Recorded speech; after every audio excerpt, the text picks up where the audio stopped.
Moïse Katumbi visé par un mandat d'arrêt par la justice congolaise. L'opposant congolais, candidat à la présidentielle, a été formellement inculpé d'atteinte à la sûreté intérieure et extérieure de l'État dans une affaire de recrutement de mercenaires étrangers ce jeudi 19 mai 2016 par le parquet général de Lubumbashi, la capitale du Haut-Katanga. Un mandat d'arrêt provisoire a également été délivré à son encontre. Je pense que ce qui est essentiel, c'est qu'il a été inculpé et placé sous mandat d'arrêt provisoire. Il a été inculpé pour recrutement de mercenaires par des parquets. C'est la clôture donc de l'instruction préjuridictionnelle, c'est ça la conclusion du parquet.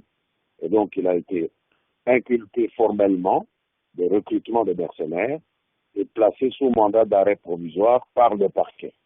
Maintenant, il est à la disposition des juges. Moïse Katumbi est accusé par les autorités congolaises d'avoir recruté plus de 400 mercenaires étrangers dans le but de passer en force si les élections présidentielles n'étaient pas organisées cette année. Les services de l'État auraient observé dans son entourage immédiat la présence de gardes du corps d'origine étrangère après sa démission simultanée en septembre 2015 du gouvernorat de l'ex-province du Katanga ainsi que du parti présidentiel, le PPRD. Des membres de la garde rapprochée de Moïse Katumbi ont ainsi été arrêtés le 24 avril 2016 à Lubumbashi lors d'une manifestation de l'opposition dispersée par la police. Convoqué par le procureur général, Moïse Katumbi a multiplié les allers-retours au palais de justice de Lubumbashi. Des auditions interrompues vendredi 13 mai 2016 après qu'il ait obtenu du parquet de se rendre à l'hôpital. Si j'avais des choses à cacher, je fuirais. On dit que j'ai recruté des mercenaires, mais ce n'est pas à Washington qu'on recrute des mercenaires. Si j'avais dû être dans la rébellion, je l'aurais fait quand j'étais en exil.